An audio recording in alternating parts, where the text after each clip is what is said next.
ఈరోజు మనము ఆకుకూరలతో liver fry చూసుకుందాము. అంటే లివర్ కాదు, దీంట్లో లివర్ ఉండదు. ఓన్లీ మనం ఆకుకూరలను అన్నిటిని కలిపి గ్రైండ్ చేసి దాంతోన లివర్ ఫ్రై లాగా చేద్దాం. ఎందుకంటే ఆకుకూరల్లో మస్తు ఐరన్ ఉంటుంది కదండి. మనం ఏమేమి తీసుకున్నామంటే తోటకూర తీసుకున్నాము, గల్జేరు కూర. మాకు గల్జేరు కూర చాలా వండుతుంది కదా, ప్రతి దాంట్లోనూ గల్జేరు కూర వేస్తాను. కరేపాకు, కొత్తిమీర. అయితే ఇవన్నీ మీకు దొరకకుంటే ఓన్లీ తోటకూర వేసుకోవచ్చు. తోటకూర, కొత్తిమీర, కరేపాకు, పాలకూర వేసుకోవచ్చు. ఏవైనా ఆకుకూరలు 2-3 రకాలు తీసుకోవచ్చు. ఏవి దొరకని పక్షంలో ఒక్క తోటకూర తీసుకున్నా సరిపోతుంది. తోటకూర, కరేపాకు, కొత్తిమీర తీసుకున్నా సరిపోతుంది. ఇట్లయితే ఆకుకూరలు అయితే ఈ రకంగా అయితే ఆకుకూరలు పిల్లలు తింటారు మంచిగా. ఉత్తగా ఆకుకూర కర్రీ చేసి పెడితే తినరు. ఇట్లా లివర్ ఫ్రై అంటే వాళ్ళకు తెలియదు, అది లివర్ ఫ్రై అని అనుకుంటారు, మటనే అనుకుంటారు. కాకపోతే మనం ఆకుకూరలతో లివర్ ఫ్రై చేస్తాం. దీనికి కావాల్సిన మనం ఈ 4 రకాల ఆకుకూరలు తీసుకున్నాం కదా, వీటిని కడిగి ఫస్ట్ అక్కడ నీళ్ళల్లో వేద్దాం. ఇప్పుడు దీనికి కావాల్సిన పదార్థాలు ఏంటంటే పచ్చిమిరపకాయలు, పుట్నాలు అంటే పుట్నాల పొడి కావాలి, ఉప్పు, అల్లం వెల్లిగడ్డ, కారము, మిరియాల పొడి, గరం మసాలా, ధనియాల పొడి, నిమ్మకాయలు, జీలకర్ర, కొంచెం సోడా, 1/2 స్పూన్ సోడా కావాలి. ఈ నిమ్మకాయలేమో ఒకటేమో గ్రైండ్ చేసుకునేటప్పటికి, ఒకటేమో కర్రీ మొత్తం అయిపోయినాక అని 2 పెట్టినా నేను. మామూలుగా అయితే ఒకటైతే పెద్దదైతే సరిపోతుంది. దీనికి ఇంకా మనం ఈ కర్రీ చేసుకోవాలి అని ముందు అనుకుంటాం అనుకో, 6-7 అవర్స్ ముందర అనుకుంటాం అనుకోండి, శనగలు నానబెట్టాలి. శనగలు నానబెట్టి గ్రైండ్ చేసుకోవాలి వీటిని. ఒకవేళ అప్పటికప్పుడు అనుకుని మనం శనగలు నానబెట్టుకున్నప్పుడు ఏం చేసుకోవచ్చు అంటే శనగపిండి వేసుకోవచ్చు. శనగపిండి, పుట్నాల పిండి, ఈ 2 దొరకని పక్షంలో పుట్నాలు లేకున్నా సరే ఓన్లీ పుట్నాల పొడి సింగిల్ వేసుకోవచ్చు, ఓన్లీ శనగపిండి వేసుకోవచ్చు. నేనేమో ఈ 2 కలిపి వేస్తాను. శనగలు నానబెట్టిన శనగలు గ్రైండ్ చేసి పుట్నాల పొడి కూడా వేసేస్తాను. రెండిట్లో ఏదన్నా ఒకటి వేసుకోవచ్చు, 2 కలిపి వేసుకోవచ్చు. ఇప్పుడు మనం వీటిని ఆకుకూరలను ఏం చేస్తాం, ఆకుకూరలు బాగా నీళ్ళలా కడిగి నీళ్ళలా కడగాలి. ఫస్ట్ నీళ్ళలా కడిగినాక పొయ్యి మీద వాటర్ పెట్టి అవి మసులుతుంటాయి కదా, అప్పుడు దాంట్లో వేస్తాం. ఇవి ఇట్లా తొడిమెలు ఉన్నా సరే, తొడిమెలు ఇట్లా చీల్చడానికి వస్తే చాలు, పూర్తి గట్టిగా ఉండొద్దు. చీల్చడానికి ఇట్లా మనం బొట్టనేలతో ఇట్లా అన్నప్పుడు తెగుతుంది. అట్లా ఉంటే వేయొచ్చు.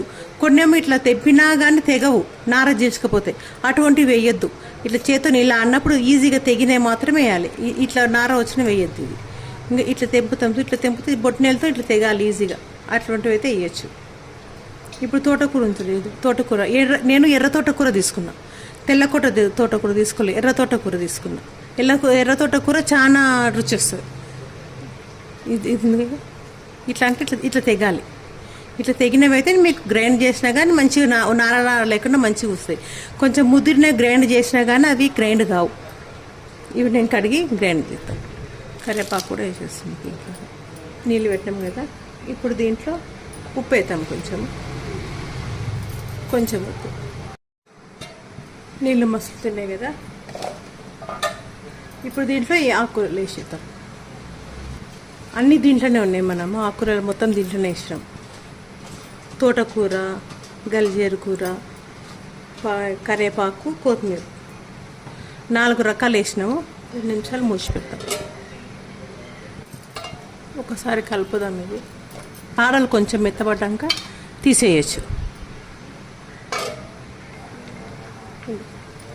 బంద్ చేసి ఇదంతా ఉడగట్టేసినాక ఈ వాటరు చల్లద్దు. ఈ వాటర్ కొంచెం అవసరం ఉంటాయి మనకు లాస్ట్కు. ఒకేలా మనం అన్ని గ్రైండ్ చేసుకున్నాక పిండి గట్టిగా అయింది అనుకుంటే ఇదే వాటర్ పోసుకోవచ్చు. అందుకని మనం ఏం చేయాలంటే ఈ వాటర్ మంచినీళ్ళు వేసి ఉడికియాలి.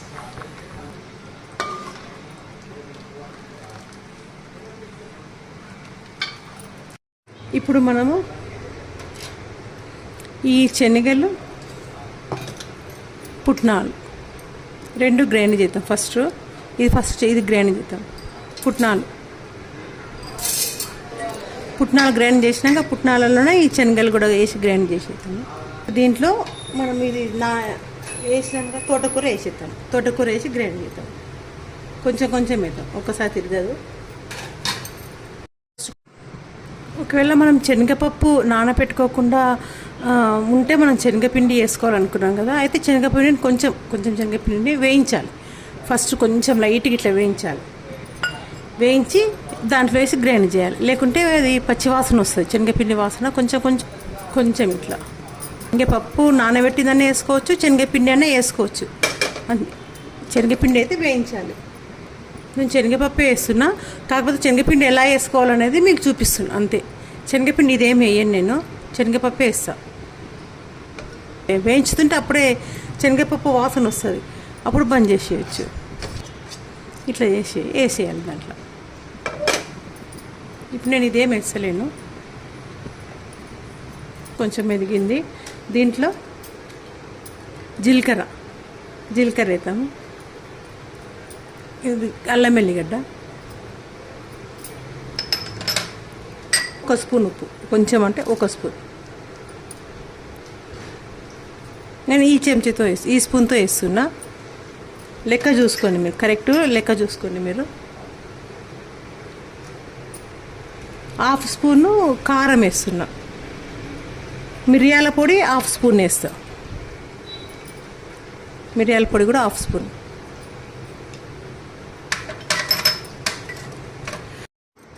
పచ్చిమిరపకాయలు వాటర్లో వేసి ఉడికించినాము. ఇది తోటకూర, మనం తోటకూర ఆకుకూరలు మన నీళ్ళలో వేసినప్పుడే దాంతోపాటు ఇది ఉడికియాలి. ఇప్పటికైనా నేను మర్చిపోయినా. ఇప్పుడు దీన్ని గ్రైండ్ చేద్దాం. గ్రైండ్ అయిపోయింది. నేను శనగపప్పు నానబెట్టింది వేసినందుకు కొంచెం గట్టిగా అయింది. గట్టిగా అయినందుకు ఈ వాటర్ ఉన్నాయి కదా, తీసి పెట్టినాం కదా, అలానే ఈ వాటర్ వేసి మళ్ళీ నేను కొంచెం గ్రైండ్ చేసిన. ఇంకా ఇట్లా కన్సిస్టెన్సీ ఇట్లా వస్తుంది చూడండి. ఇంకా ఇలా మెత్తగా స్మూత్గా రావాలి. స్మూత్గా వస్తే ఇప్పుడు మనం దీన్ని ఏం చేస్తామంటే ఉడికిస్తాం. మొత్తం కలిపి చేసినవి ఇప్పుడు దీన్ని ఈ ఒక బౌల్లోకి వేసుకుందాము. దీనికి ముందు ఆయిల్ రుద్దాలి. ఫస్ట్ ఆయిల్ మొత్తము గిన్నెకి చుట్టుముట్టు అప్లై చేసేద్దాము. నూనె రాయడం వల్ల ఏంటంటే మనం అది ఉడికినాక ఈజీగా వచ్చేస్తుంది. ఇట్లా లోకి ఇది మొత్తం దీనిలోకి వేసేద్దాం. వెడల్పు గిన్నె ఉన్నా సరే గిన్నెలనైనా వేసుకోవచ్చు. నేను టిఫిన్ డబ్బా అయితే రౌండ్ వస్తుంది కదా, దీంట్లో వేసిన. మొత్తం దీనిలోకి వేసేద్దాము. పూర్తిగా గట్టిగా ఉండొద్దు, పూర్తిగా మెత్తగా జోరుగా కూడా ఉండొద్దు. ఒకవేళ జోరుగా అయిందంటే మళ్ళీ మీరు శనగపిండి అయినా సరే, పుట్నాల పొడి అయినా సరే వేసి కలుపుకోవచ్చు. జోరు కాకుండానే చూసుకోవాలి, అంటే గ్రేవీ లిక్విడ్ ఎక్కువ కాకుండా చూసుకోవాలి. ఇంత పూర్తి ఉంటే చాలు. అది ఇష్టం ఉన్న వాళ్ళు దీంట్లోకి ఎగ్గు కూడా వేసుకోవచ్చు. అంటే ఎగ్గు తినాలి అనుకోవాలి, దీనిలో వేసుకోవాలి అనుకున్న వాళ్ళు ఎగ్గే వేసుకోవచ్చు. ఎగ్గు లేకున్నా ఎగ్గు స్కిప్ చేయొచ్చు. ఇప్పుడు నేను ఎగ్ ఏం వేస్తలేను, కాకపోతే మీరు ఎవరైనా ఎగ్ వేసుకోవాలి అనుకుంటే ఎగ్ వేసుకోవచ్చు అని చెప్తున్నా అంతే. మళ్ళీ దీనిలో నిమ్మకాయ వేద్దాం. ఒక నిమ్మకాయ దీంట్లో పిండుదాం. కోసినాం కదా, ఒక నిమ్మకాయ చాలు దీనిలో. మళ్ళీ మొత్తం కర్రీ అంతా అయిపోయినాక మళ్ళీ అప్పుడు వేద్దాం ఒకటి. ఇప్పుడు ఒకటి చాలు.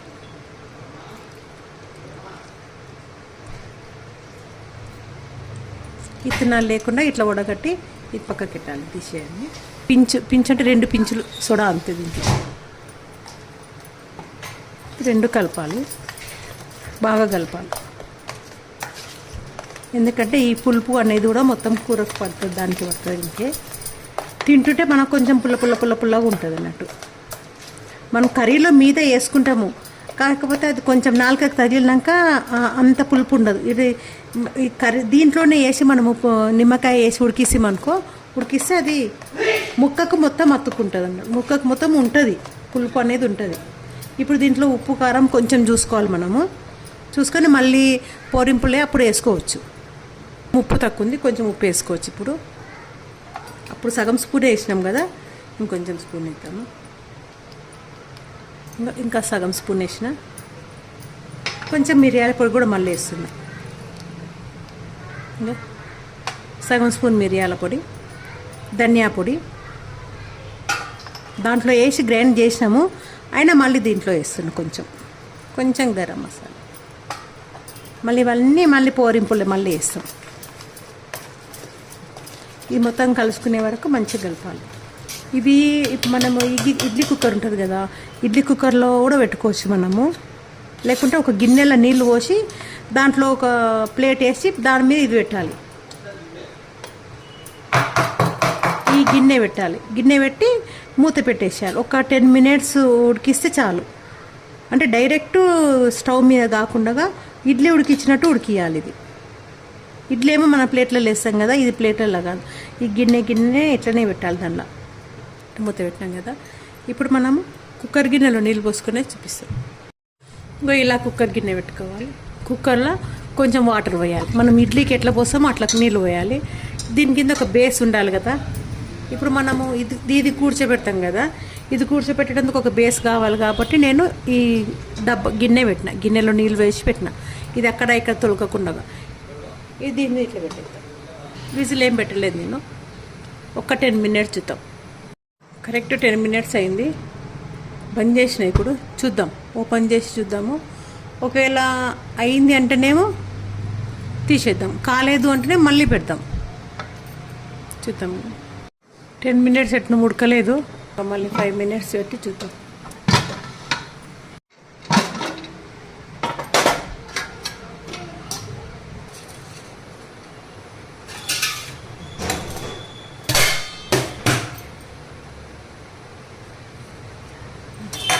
కేక్ వచ్చినట్టు వచ్చింది.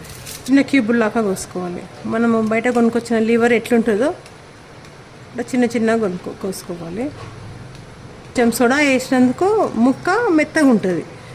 మనం సోడా వేయకుంటేనేమో ముక్క గట్టిగా ఉంటుంది. కొంచెం మన కేకుకు సోడా, బేకింగ్ సోడా వేస్తే ఇట్లా వస్తుంది కదా, మెత్తగా వస్తుంది కదా స్పాంజ్ లాగా. ఇది కూడా అట్లనే అవుతుంది, లేకుంటే గట్టిగా అవుతుంది అన్నట్టు పీస్. సోడా వేయకుంటే కొంచెం లైట్గా వేస్తాం అంతే. ఇట్లా మెత్తగా అవుతాయి కొంచెం. ఇప్పుడు ఇవి డీప్ ఫ్రై చేయాలి. ఆయిల్ పెట్టుకొని ఆయిల్లో డీప్ ఫ్రై చేయాలి. నూనె కాగింది, దీనిలో ఇవి వేస్తాం. కొంచెం అడుగు ఇట్లా కోసినప్పుడు వస్తుంది. దీంట్లో ముద్దలాగా చిన్న పెట్టి డీప్ ఫ్రైకి నేను పామ్ ఆయిల్నే వాడతాను. పల్లి నూనె వాడితే మొత్తం పొంగొచ్చేస్తుంది.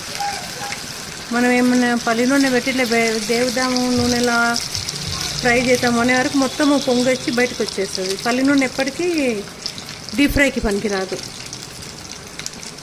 వంటకు మాత్రం మేము పల్లి నూనెనే వాడతాము, గానుగకాయలు తెచ్చుకొని. డీప్ ఫ్రైకి మాత్రం ఓన్లీ పామ్ ఆయిల్ వాడతాం అంతే. మనము సోడా వేయకుంటే ఇట్లా రాదు, కొంచెం గట్టిగా అవుతుంది లోపల. ఇట్లనే పెట్టాలి, కలపొద్దు. వాటంతకు అవి కొంచెం వేగితే కొంచెం సిమ్లో పెట్టాలి. ఫస్ట్ సిమ్లో పెట్టాలి. కొంచెం మొత్తం అడుగంతగా అయినాక అవి మెల్లగా పైకి లేస్తుంది. అప్పుడు మనం కొంచెం పెద్ద పెట్టి మలుపుకోవచ్చు. ఇప్పుడు కలపొద్దు వీటిని. ఇవి చూడండి ఎంత బాగా ఇంకా మెత్తగా పైన మొత్తం క్రిస్పీ అవుతుంది.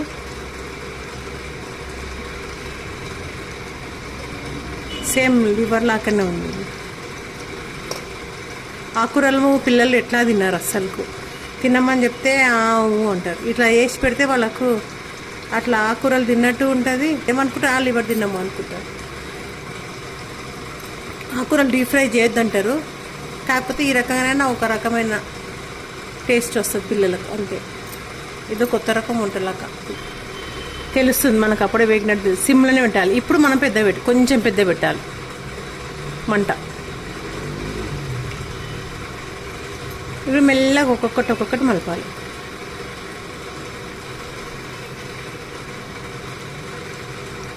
ఇవి చిన్న కూడా కత్తిరియచ్చు, చిన్నగా కట్ చేయొచ్చు. కాకపోతే మనము ఇప్పుడు నూనెలో డీప్ ఫ్రై చేసేటప్పుడు కొంచెం ఇచ్చకపోతే మళ్ళీ కర్రీ చేసేటప్పుడు కూడా కొంచెం ఇచ్చకపోతాయి. అది మొత్తం షేప్ లేకుండా అయిపోతాయి, షేప్ అవుట్ అయిపోతాయి ఇవన్నీ. ఇవన్నీ వేయించినాము, డీప్ ఫ్రై చేసినాము. ఇప్పుడు మనం దీనికి కర్రీ చేస్తాం.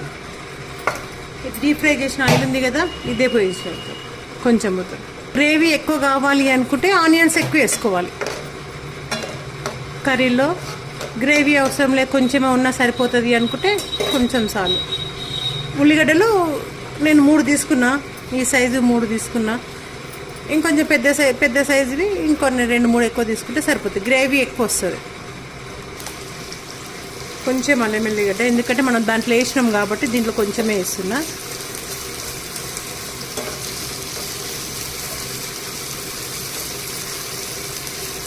కొత్తిమీర కరివేపాకు కొంచెం వేసినాం, మళ్ళీ లాస్ట్కు కొంచెం వేద్దాము. మిరపకాయలు, హాఫ్ స్పూన్ గరం మసాలా, కొంచెం మిరియాలు, కారం వద్దు, ఉప్పు కొంచెం. ఈ ఆనియన్స్ను ఇప్పుడు మంచిగా ఏగనియాలి. మంచిగా ఏగినాకనే మనము అవి డీప్ ఫ్రై చేసుకునేవి వేయాలి. అవి డీప్ ఫ్రై వేసినాక మళ్ళీ కలపొద్దు. ఉల్లిగడ్డ దగ్గరికి అవుతుంది. దీంట్లో మనం టమాటా కూడా వేసుకోవచ్చు. కాకపోతే టమాటా ఎర్రది మెత్తది ఉంటే వేయాలి. ఇట్లా కచ్చిగా ఉంది కాబట్టి నేను వేస్తలేను. వేయచ్చు అని మీకు చెప్తున్నా. టమాటా వేయచ్చు ముందు పోపులోనే వేసి, అది కూడా దగ్గర కావాలి. ఉల్లిగడ్డలతో పాటే దగ్గరికి అయితే మనం అప్పుడు ఈ ముక్కలన్నీ దీనిలో వేసేసుకోవచ్చు, ఫ్రై చేసిన ముక్కలు.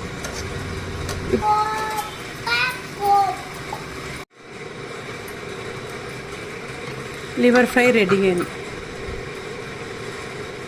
చూడండి, నిజంగా ఇది సేమ్ లివర్ లాగానే ఉంది. రైస్లోకి కలుపుకొని తినేటట్లు చేసిన, మనం రైస్లోకి కలుపుకునేటట్లుంటే మనం ఉల్లిగడ్డలు వేసి టమాటాలు వేసి కొంచెము కొబ్బరి పొడి వేసినా సరే, కొంచెం వాటర్ వేసి కొంచెం సేపు అది ఉడికినాక ఈ లివర్ది మనము ఇవి వేసుకోవాలి. అప్పుడు కొంచెం అన్నంలో కలుపుకోవడానికి వస్తుంది. తింటుంటే పులుపు తెలుస్తుంది. మనము నిమ్మకాయ వేసినాం కదా దీంట్లో, ఆకుకూర టేస్ట్ తెలుస్తలేదు. కాకపోతే మనం నిమ్మకాయ వేసినాం కాబట్టి నిమ్మకాయ పులుపు అనేది తెలుస్తుంది. ఇది ఆకుకూర అని ఎవ్వరు అనుకోరు. చాలా బాగుందండి. కొంచెము ప్రాసెస్ ఎక్కువనే ఉంది.